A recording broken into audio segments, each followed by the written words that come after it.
My life be like, yeah. My life be like, yeah.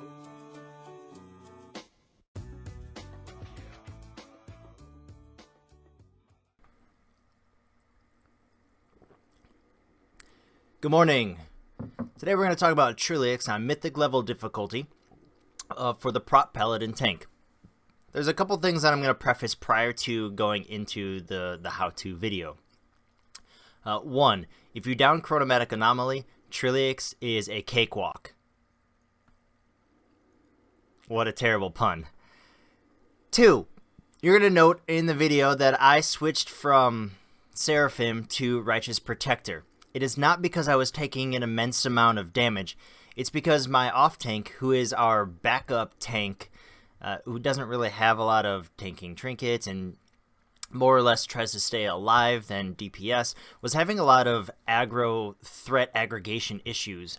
So I had to back off on my DPS. I had to back off on a lot of things, what I was doing. And the way that I tend to back off on my DPS is I actually switch out of Seraphim to Righteous Protector, because I only know one speed, and that's to go as fast as I can. There's a joke in my raiding group.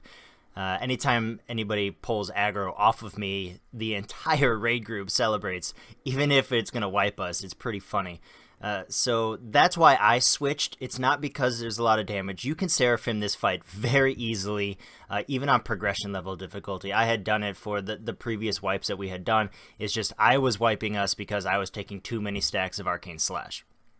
So that being said, this is a very easy fight. We're pretty much going to be backpedaling the entire time around this ring and try to stay to the interior of the ring versus the exterior. Now, of course, you're going to have to weave back and forth based on where those little puddles drop, but pretty much try to stay on the inside. You're going to see in my video, in the backhand side, that's where all my rangers standing on the back of the boss.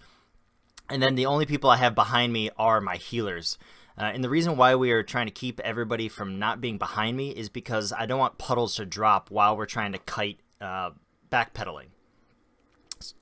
As you're going through this, it's a standard pull like we do on every boss. Potions of the Old War, Avenging Shield, Avenging Wrath, Seraphim, blow everything.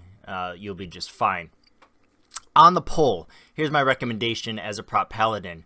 You tank first, tank swaps, then you're tanking during this holy cow maniac phase, because your defensives are a heck of a lot better than pretty much anybody else's outside of a warrior.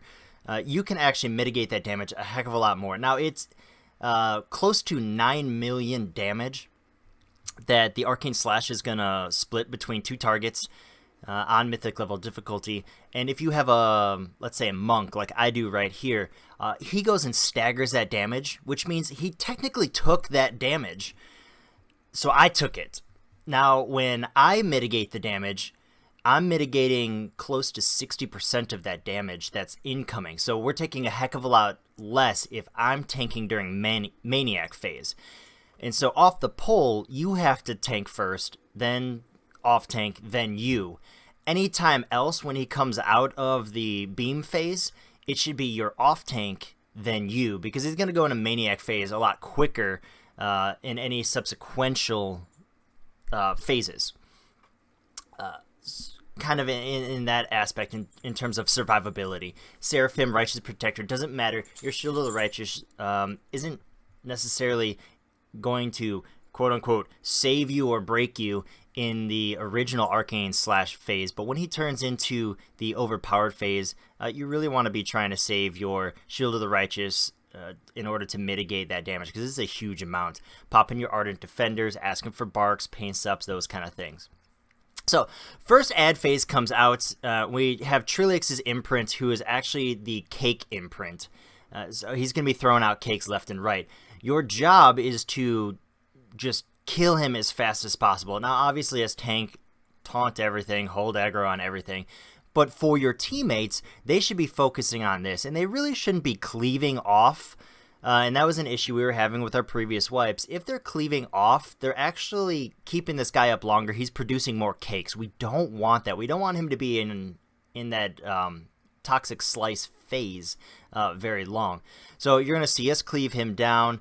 and then just pull Trillax out to the corners. Now you did notice in my video that there are colors all the way around the circle. This is a circular room, so I can't say we're going to go to X corner. So we put down colors to say, hey, we're going to be moving boss to blank color when he comes out of I-beam phase. And this allows everybody to know where we're moving to. It's just a good overall tactic and pre-planning. So you're kind of coming through here. You're still burning through things. Really, nobody should be taking lots of damage except when you jump on a scrubber. Obviously, it's going to cause fall damage, but outgoing damage for this phase is very, very minimal. You see here, we 5 healers. We overheal every boss fight we ever go in. Why? Because we have like 92 healers on our team. Do we down things? Yes. Can we down things faster? You know it. But kind of just keeping that in mind. Your entire job, this fight, and it gets very boring very quick, is to backpedal and to eat cake. Now, cake is going to slow you down. It's going to give you a 50% movement reduction. However, you're already backpedaling, so who cares? The only time it's going to affect you is when you have to get to the middle for the beam. Now, the beam is always going to train you, the tank who has aggro, so he's going to face you. So all you got to do is pretty much sidestep it and try to get next to him as close or as quick as possible. Not really that big of a deal. Coming now in phase 3, we're going to get another Trillax imprint, and this is his Maniac imprint. So he's going to be doing the Maniac style damage for you the entire time.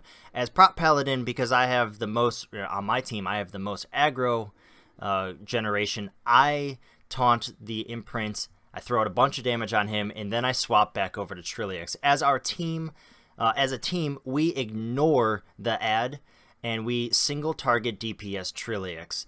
And the reason why we're doing this is because we're trying to beat the imprint's laser beam phase.